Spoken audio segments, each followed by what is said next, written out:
नमस्कार मित्रांनो, ठरलं तर मग या मालिकेच्या आजच्या भागात आता सचिनने नवीन पैसे उकळण्यासाठी एक स्कीम चालू करून ती आता अस्मिताकडे आल्यामुळे आता सचिनची कशी वाट लागणार आहे.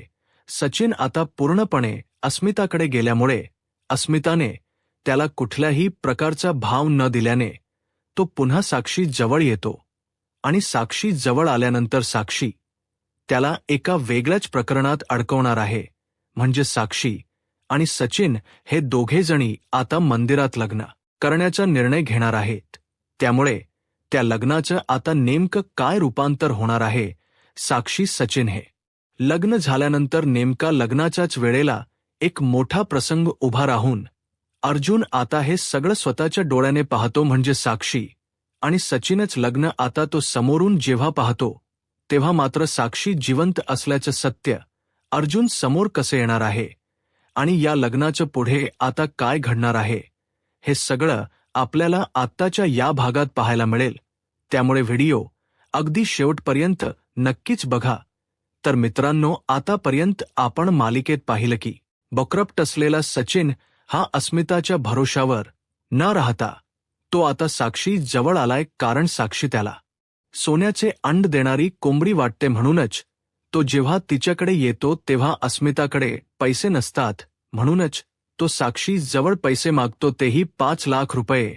आता 5 लाख रुपये हे साक्षी देत नसते. म्हणूनच तो उपाय अवलंबतो की आपण एक काम करूया, आपण अस्मिताकडे जाऊया, काहीतरी तिला इमोशनल ब्लॅकमेल करून आपल्याला तिच्याकडून नक्कीच पैसे लाटता येईल. त्यामुळे आपण तिच्याकडे जाऊन सगळ्या गोष्टींचा आता तपास करायचा असं त्याच आता ठरलेलं असतं. त्यामुळे सचिन हा ठरल्याप्रमाणे निर्लज्जपणे साक्षीशी खोट बोलून नेहमीप्रमाणेच अस्मिताच या घरी आलेला असतो आणि सगळ्यांसमोर तिच्यासमोर हात जोडून उभा राहत म्हणतो की प्लीज मला माफ कर, हे सगळं अस्मी मला खूपच त्रासदायक वाटते, पण जोपर्यंत तू माझ्याशी बोलणार नाहीस ना तोपर्यंत मी काहीही करू शकणार नाही. मला एकच हवंय, ते म्हणजे आता तुझी साथ. अस्मी, लवकरच आपलं बाळही आता या जगात येईल. अवघा 1 महिना राहिलाय, त्यामुळे प्लीज मला मदत कर, असं म्हणून आता अस्मिताकडे तो गयाव्या करायला मग तिकडे गेलेला असतो. आणि जोपर्यंत तू अस्मी माझ्याशी बोलणार नाहीस ना तोपर्यंत मी काहीही खाणार नाही, पिणार नाही, मी सगळ्याचा त्याग करेन, असं सगळं तो तिला खोट बोलून दाखवतो. त्यानंतर इथे महिप्तच मात्र वेगळं सुरू असतं. महिप्तला आपल्या लेकीशी काहीतरी बोलायचं असतं, म्हणून तो विचार करतो की जसं मी अगोदर करायचं तसंच आताही करायला पाहिजे. म्हणजे साक्षीशी बोलण्यासाठी कोणाची तरी मला मदत घेतली पाहिजे. म्हणूनच आता महिप्त विचार करतो की हा जो हवालदार आहे त्याच्याशी बोलून सगळं काही सेट करायचं. म्हणजे हवालदाराशी बोलून पैसे त्याला देऊन आपण आपलं काम करून घ्यायचं. म्हणूनच आता तो हवालदाराकडून फोन घेतो आणि फोन लावतो, तेही आपल्या लेकीला म्हणजेच साक्षीला. आता साक्षीला फोन लावल्याबरोबर तिला भीती वाटायला लागते की हा नेमका फोन कोणाचा असेल. कारण अननोन नंबर साक्षी कधी उचलत नसते. कारण जर काही प्रॉब्लेम झाला तर पण तिच्या डोक्यात एक विचार येतो की अननोन नंबर हा उचलून तरी बघितला पाहिजे निदान की कोण आहे म्हणून. तेव्हा मग साक्षी विचार करून तो फोन उचलते. समोरून महिपतही बोलत असतो की साक्षी बाळा लवकर फोन उचल. तेव्हा आता ती फोन उचलते आणि म्हणते की हॅलो. तेव्हा ती वेगळा जरासा आवाज काढते. तेव्हा महिप्त बोलतो की साक्षी बाळा मी आहे अण्णा. तेव्हा असं म्हटल्याबरोबर ती म्हणते की अण्णा तुम्ही कुठून फोन केलात मला. तेव्हा तो म्हणतो की हे बघ, ते बाळा महत्वाचं नाही, पण तू बरी आहेस ना आता. आणि ते वकिलाच बघणार होतीस, त्याचं काय झालं. लवकरात लवकर लेकरा, तू मला इथून बाहेर काढ, आपण ना त्या सगळ्यांची वाट लावून टाकूया. तो नागराज, ती प्रिया हे दोघ आपल्या डोई जड व्हायला लागले. तू त्यांच्याशी कुठल्याही प्रकारे बोलू नकोस, पण एक गोष्ट लक्षात ठेव, काही झालं तरीही आपल्याला त्यांच्यावर लक्ष ठेवायचे. त्यामुळे तू आता एकच काम करायचं, ते म्हणजे त्यांना आपल्या घरात अजिबात घ्यायचं नाही. आणि मी तर म्हणतो की तू त्यांच्याशी संबंध तोडलेस ना तरी चालशील. त्या प्रियाचे वगैरे चिचुंद्रेचे अजिबात फोन उचलू नको आणि हो, एक महत्वाची गोष्ट तुला सांगायचीच राहिली, ते म्हणजे की सचिनच काय सध्या सचिन तुझ्या बरोबर आहे की नाही, की तू एकटीच आहे. तेव्हा साक्षी त्याला सांगते की अण्णा अहो सचिन आहे माझ्याबरोबर, तो कुठल्यातरी कामासाठी जरा बाहेर गेलाय, त्याचा प्रॉब्लेम झालाय म्हणून. तेव्हा महिप्त म्हणतो की बरं मग तू त्याच्यासमोर म्हणजे त्याच्याशी पुढे लग्नाची बोलणी केलीस की नाही. मग ती बोलते की अण्णा तो मला सांगत होता की मी लग्नाची बोलणी करेन पण तुम्ही आल्यानंतर. मग त्याची एक अट आहे की घरात कोणीतरी मोठी व्यक्ती हवी ना लग्नासाठी उपस्थित, त्यामुळे जोपर्यंत तुम्ही येणार नाही तोपर्यंत तो लग्न करणार नाही असं म्हणालाय. तेव्हा मग साक्षी म्हणते की अण्णा मलाही कळत नाही काय करावं नक्की त्याच्या बाबतीत, मला श्योरिटी नाहीये. तेव्हा अण्णा म्हणतो की मला एक गोष्ट सांग बाळा, तू त्याच्यावर विश्वास ठेवतेस म्हणजे तुला तो अगदी व्यवस्थित वाटतोय तुझा नवरा म्हणून. तेव्हा ती जरा शांतच बसते. अण्णा म्हणतात की बाळा बोल लवकर, माझ्याकडे वेळ कमी आहे. तेव्हा साक्षी म्हणते की अण्णा मला जरा त्याच्याबद्दल ना डाऊट वाटतोय, म्हणजे हे सगळं जे काही चाललं ना, तो ना एक दिवस मी त्याचा पाठलाग केला होता, तर तो अस्मिता म्हणजेच अर्जुन सुभेदारची बहीण आहे ना, तिच्या बंगल्याच्या बाहेर गेला होता आणि तिच्याशीच तो बोलत होता असं मला संशय आलाय जरा. पण नेमकं हे काय ना मला कळत नाहीये, त्याला मी स्पष्ट विचारूही शकत नाही तो खरं बोलेल की नाही याची मला शाश्वती देखील नाही. त्यावेळेला मग आता अण्णा म्हणतो की बाळा तू एक काम कर, तुला फक्त आता एकच गोष्ट करायची, ते म्हणजे की तुला या मुंबईच्या बाहेर म्हणजेच या देशाच्या बाहेर जायचंय बरोबर. म्हणूनच तू त्या सचिन सोबत मैत्री केली आणि त्याच्याशी लग्नाची स्वप्न बघितली की तुला एकदा या इथून भारतामधून बाहेर निघता येईल. मग ती म्हणते की हो अण्णा बरोबर. तेव्हा मग महिप्त तिला म्हणतो की आता मी तुला एक गोष्ट सांगतो, तसंच त्या ज्या सचिन आहे ना त्याच्याशी तू लग्नच करून घे.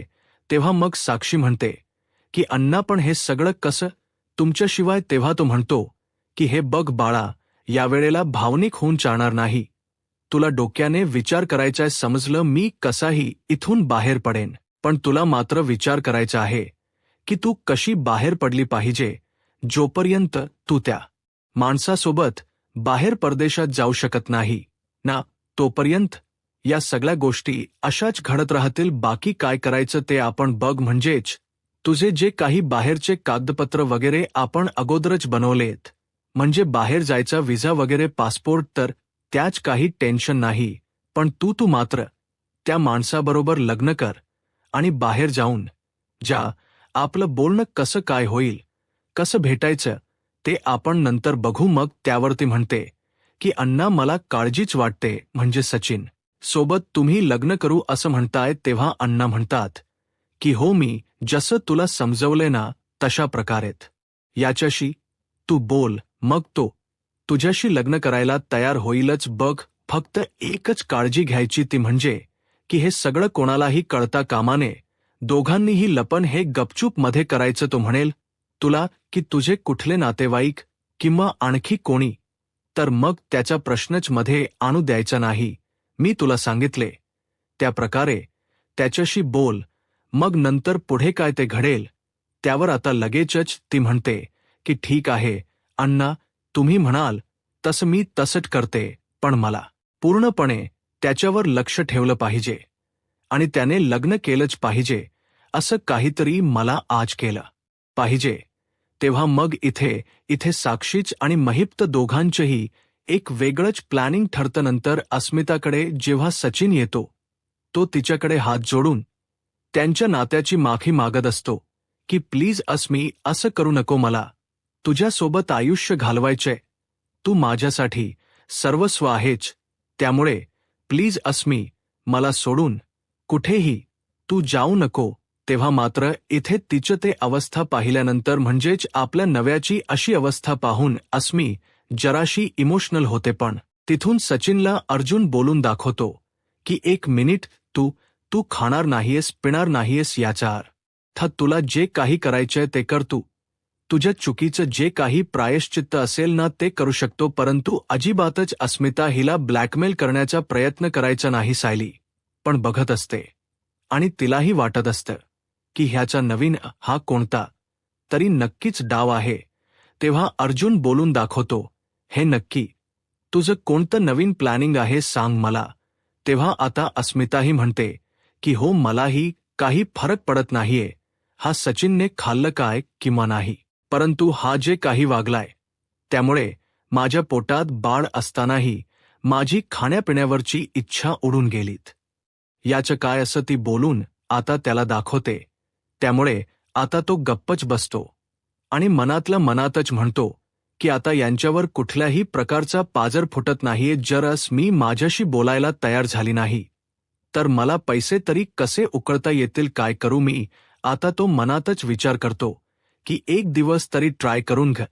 तो आता पैशासाठी जरास उपाशी राहायला लागलं म्हणून काय हरकत आहे.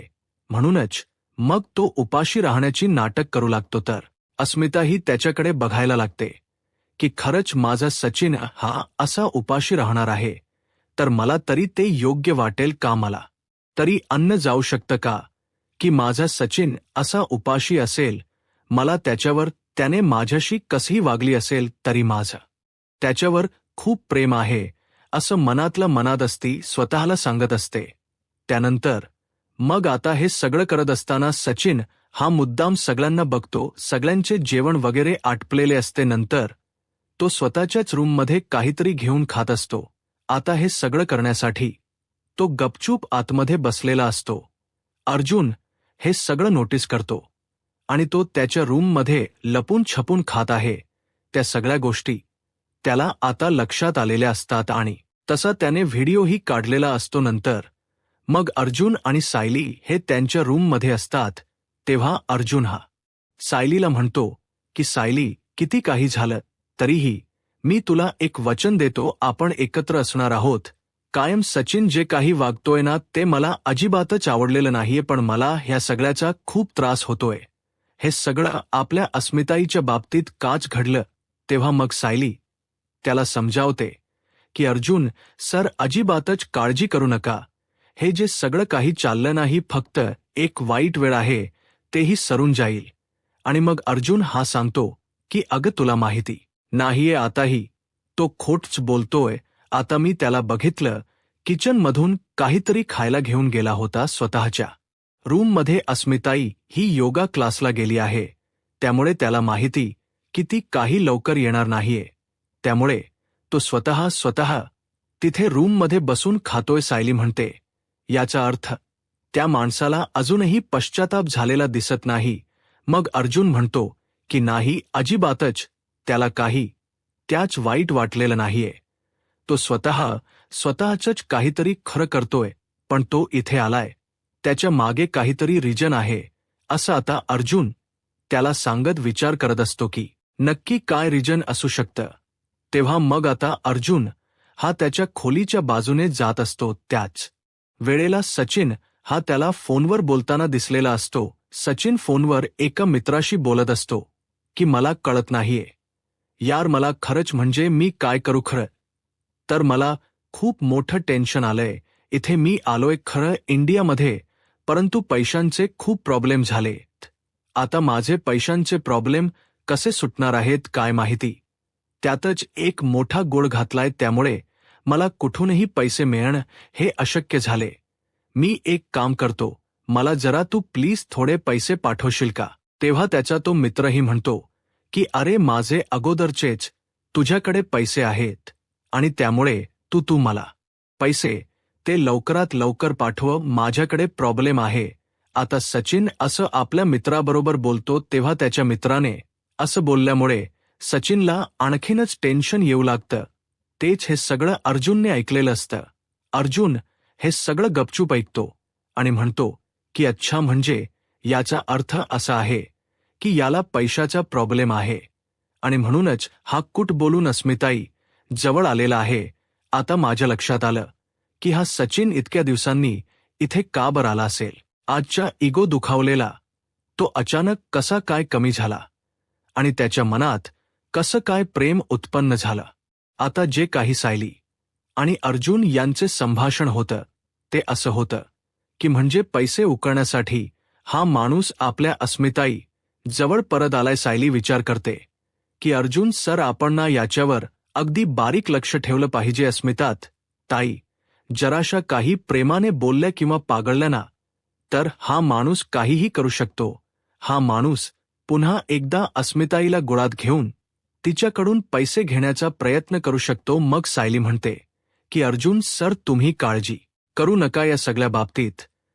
आपण दोघेही अस्मिता ताई सोबत बोलूया. याच हे सगळं जे काहीत यांच्या सोबत बोलल्याशिवाय स्पष्ट होणार नाही. कारण की जर हा सारखे सारखे असेच पैसे उकळत राहिला तर मात्र प्रॉब्लेम होऊ शकतो.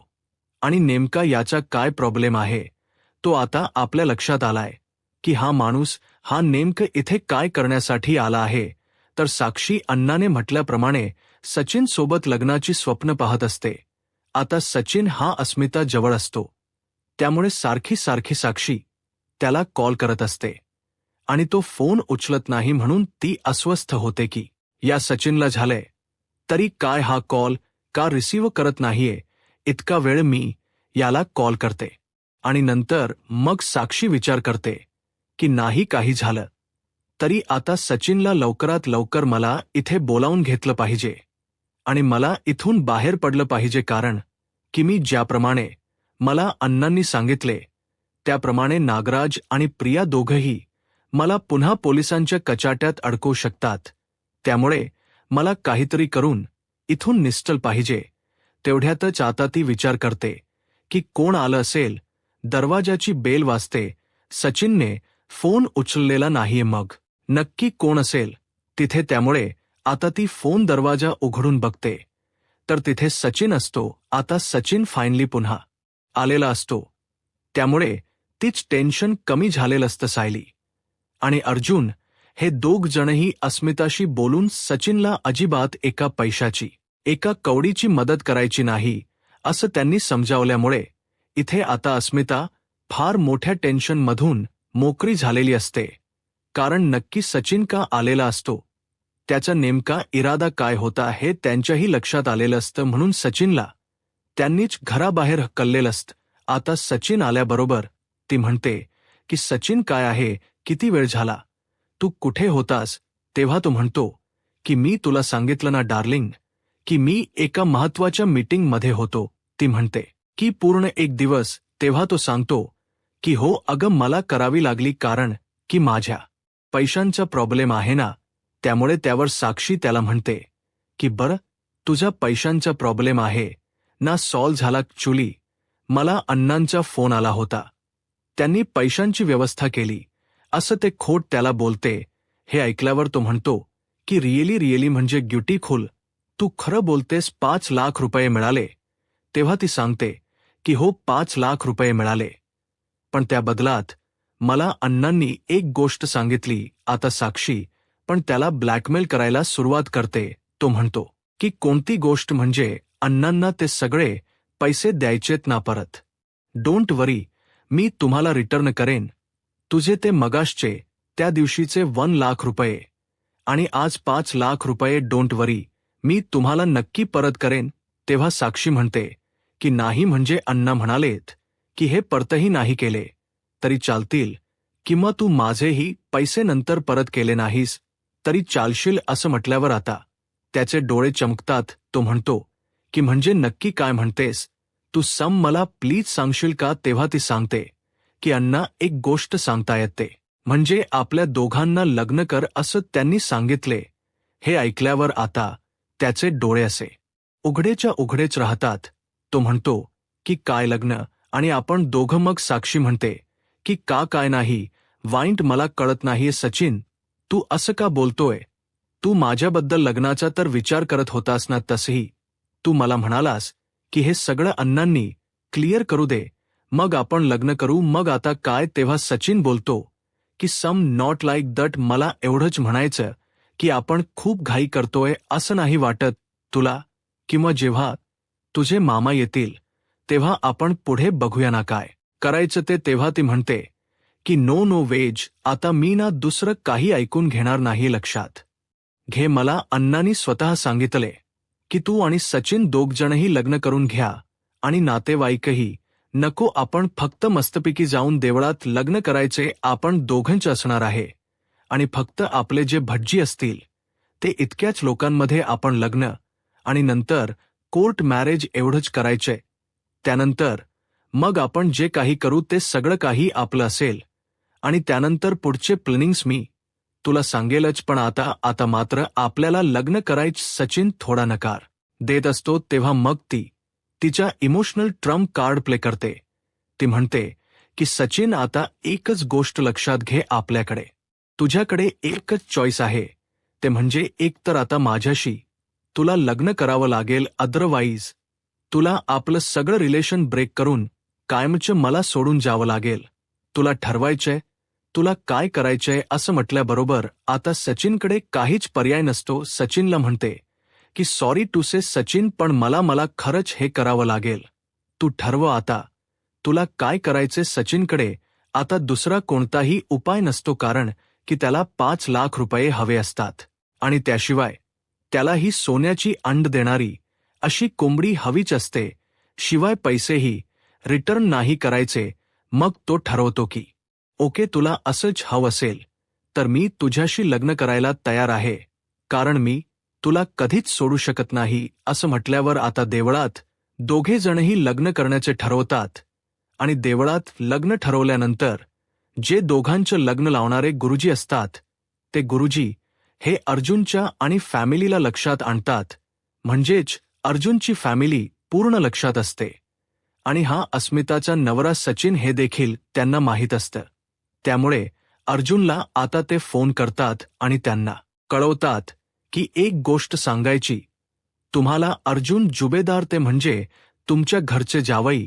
मला त्यांचं नाव माहीत नाही, परंतु तुमच्या घरचे जावई एका मुलीसोबत इथे देवळात लग्न करत आहेत. आपल्या स्टेशन जवळच देवीच मंदिर. आता हे ऐकल्यानंतर अर्जुनला धक्काच बसतो. म्हणजे जावई याचा अर्थ सचिन. पण सचिन कोणासोबत लग्न करतोय? त्याचा अस्मिता बट डिवोर्सही झालेला नाहीये. नक्की हा काय प्रकार आहे असं आता इथे अर्जुनच्या लक्षात येत नसतं, परंतु त्याला खूपच जबरदस्त धक्का बसलेला असतो. आता अर्जुन हा त्या गुरुजींना आणि काय असेल नक्की इथे प्रियाला कळत नसतं.